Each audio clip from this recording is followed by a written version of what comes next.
அனைவருக்கும் வணக்கம். இன்னைக்கு நாம எங்க வந்திருக்கோம் பார்த்தீங்கன்னா, தமிழ்நாட்டில் உள்ள பிரசித்தி பெற்ற முருகன் ஸ்தலங்களில் ஒன்றான மயிலம் முருகன் கோவிலுக்கு தான் நம்ம வந்திருக்கோங்க. இந்த கோவில் பார்த்தீங்கன்னா, சின்னதா ஒரு மலையில தான் வந்து அமைஞ்சிருக்குங்க. இந்த கோவிலுக்கு நம்ம போறதுக்கு நடந்து செல்ல பாதை இருக்கு. அதேபோல வாகனங்கள் செல்வதற்கும் பாதை இருக்குங்க. இந்த பாதை பார்த்தீங்கன்னா, நடந்து செல்பவர்களுக்கான பாதைங்க. கோவிலுடைய நுழைவாயிலுக்கு நம்ம வந்தாச்சுங்க. இங்கேருந்து நம்ம படியேறி செல்லும்பொழுது 10 நிமிடத்தில் நம்ம சுவாமியை தரிசிக்க முடியுங்க. படியேறி செல்ல முடியாதவர்களுக்கு கீழே இருந்து மலைக்கு போக ஆட்டோ வசதி இருக்குது. உங்களுடைய சொந்த வாகனத்தில் வந்தீங்க அப்படின்னாலும் நீங்கள் டைரெக்டாக வந்து மலைக்கு மேலே போக முடியும். இந்த மயிலம் முருகர் கோவில் எங்கே அமைஞ்சிருக்கு அப்படின்னு பார்த்தீங்கன்னா, விழுப்புரம் மாவட்டம் வானூர் வட்டம் மயிலம் கிராமத்தில் இந்த கோவில் வந்து அமைஞ்சிருக்குங்க. இக்கோவில் புதுச்சேரியிலிருந்து 32 கிலோமீட்டர் தொலைவிலும், திண்டிவனத்திலிருந்து 15 கிலோமீட்டர் தொலைவிலும், விழுப்புரத்திலிருந்து 29 கிலோமீட்டர் தொலைவிலும் அமைந்துள்ளதுங்க. இக்கோவிலுடைய தீர்த்த குளக்கரையில் சுந்தர விநாயகர் இருக்காருங்க. இக்கோவிலுக்கு வரும் பக்தர்கள் அனைவரும் பார்த்தீங்கன்னா, இங்கு உள்ள தீர்த்த குளத்தில் நீராடிவிட்டு விநாயகரை தரிசனம் பண்ணிட்டு தான் முருகர் வந்து பார்க்க போவாங்க.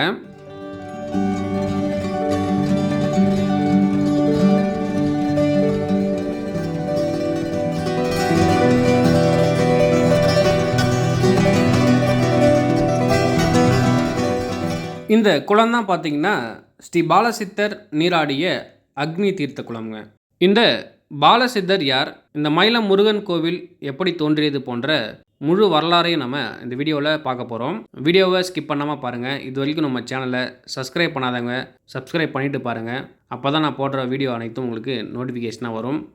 இந்த கோவிலுக்கு நீங்கள் வரும்பொழுது இந்த தீர்த்த குளத்தில் குளிச்சுட்டு விநாயகரை நீங்கள் தரிசனம் பண்ணிவிட்டு அதுக்கப்புறம் முருகரை நீங்கள் பார்க்க வாங்க. இந்த தீர்த்த குளத்தில் சோப்பு ஷாம்புலாம் போட்டு குளிக்கக்கூடாது. அதே போல் மிளகு உப்புலாம் பார்த்திங்கன்னா பரிகாரத்துக்காக இந்த குளத்தில் போடுவாங்க. அதெல்லாம் வந்து பண்ணக்கூடாது.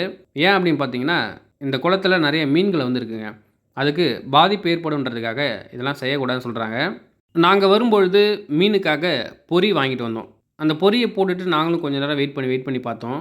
மீன் எதுவுமே வரலைங்க. அப்படியே ஒரு சில மீன் வந்தாலும் தண்ணி கடியிலே இருந்துச்சு. மேலே பொரி சாப்பிட வரவே இல்லைங்க. கொஞ்ச நேரத்துக்கு அப்புறம் எங்களுக்கு பின்னாடி பார்த்தீங்கன்னா ஒரு 4-5 ஆட்டுக்குட்டி அந்த பொரியை கேட்டு கத்துச்சிங்க. அப்புறம் பாதி பொரியை ஆட்டுக்கு போட்டுட்டு மீதி பொரியை மீனுக்கு போட்டு நம்ம கிளம்பியாச்சுங்க.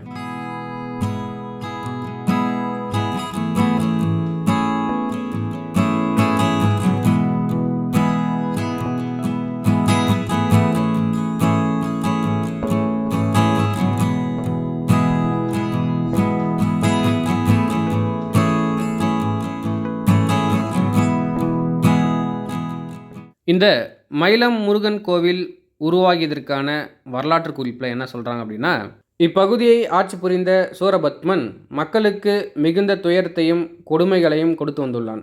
இவனுடைய இந்த கொடுங்கோல் ஆட்சியை முடிவுக்கு கொண்டு வர முருகப்பெருமான் சூரபத்மனை அழிக்க போர் புரிந்தார்.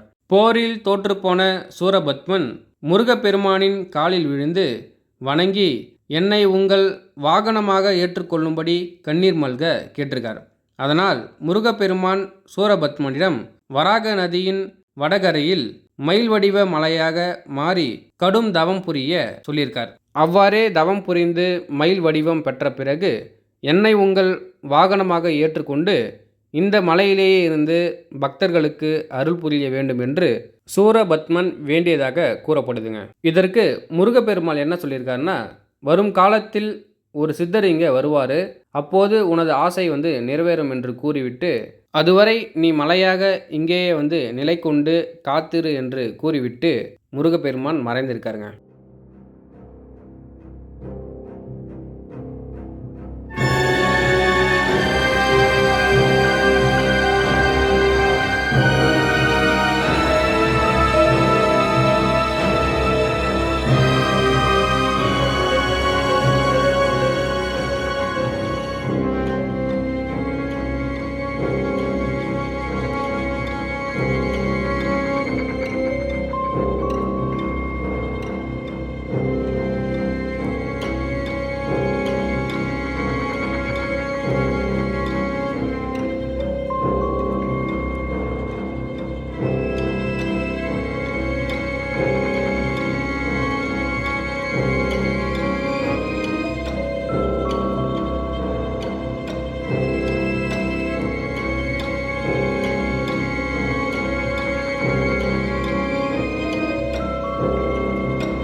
இப்போ நம்ம மலைக்கு மேலே வந்தாச்சுங்க.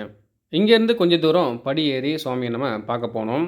இந்த வழி தான் பார்த்தீங்கன்னா, கீழ இருந்து மேலே வர வழிங்க. இந்த வழியில நீங்க வரும்பொழுது 2 பக்கமும் பார்த்தீங்கன்னா, கடத்தெருவுகள் நெறையா இருக்கும்.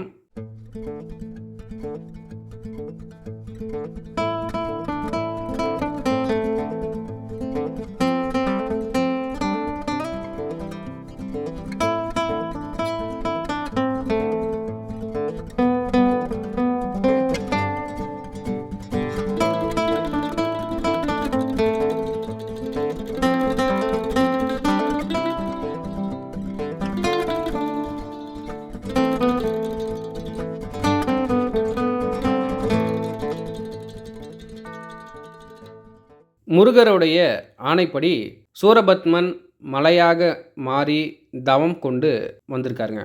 இப்படி காலங்கள் செல்ல சிவபெருமானின் அருளால் கிழக்கு கடற்கரையில் பொம்முரம் என்னும் இப்பொழுதுள்ள பொம்மையார்பாளையத்தில் பாலசித்தர் தோன்றி சிவபெருமானின் ஆணைப்படி பொம்முரம் ஆதிரம் மடம் அமைத்து வீரசைவ நெறியை உலக மக்களுக்கு போதித்து வந்திருக்காருங்க. அப்போது நாரதர் பாலசித்தர் முன் தோன்றி, உடனே நீ மயிலமலைக்கு சென்று முருகப்பெருமானை நோக்கி தவம் மேற்கொள் என்று சொல்லியிருக்காருங்க. பாலசித்தரும் மயிலமலைக்கு சென்று அங்குள்ள தீர்த்த குளத்தில் நீராடிவிட்டு முருகப்பெருமானை நோக்கி கடும் தவம் புரிந்திருக்காருங்க. இருப்பினும் முருகப்பெருமான் பாலசித்தருக்கு காட்சி அளிக்கலையா.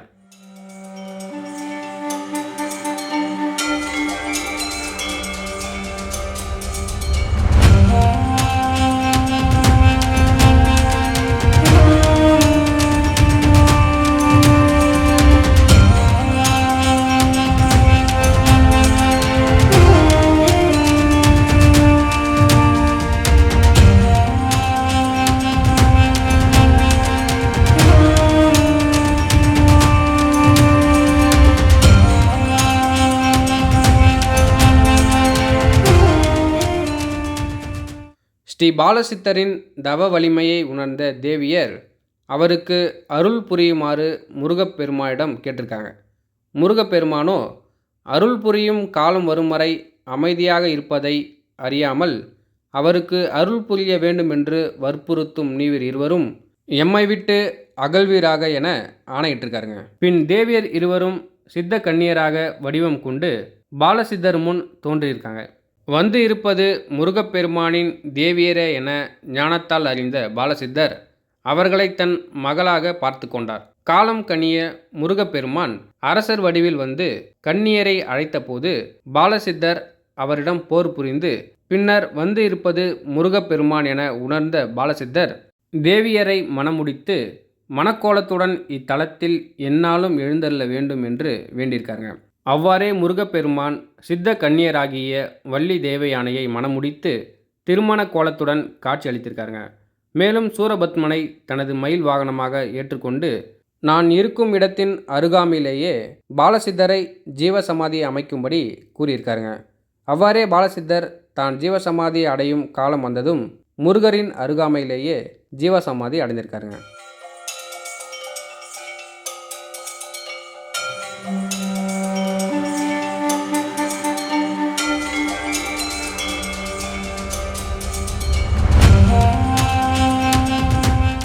இங்கே பார்த்தீங்கன்னா சாலை வந்து அமைச்சிருக்காங்க. இந்த கோவிலோடைய ஒரு தனிச்சிறப்பு என்ன அப்படின்னு பார்த்தீங்கன்னா, எல்லா முருகர் கோவிலையும் மயில் வாகனம் தெற்கு நோக்கி தாங்க இருக்கும். ஆனால் இந்த கோவிலில் பார்த்தீங்கன்னா வடக்கு திசையை நோக்கி தான் இருக்குங்க.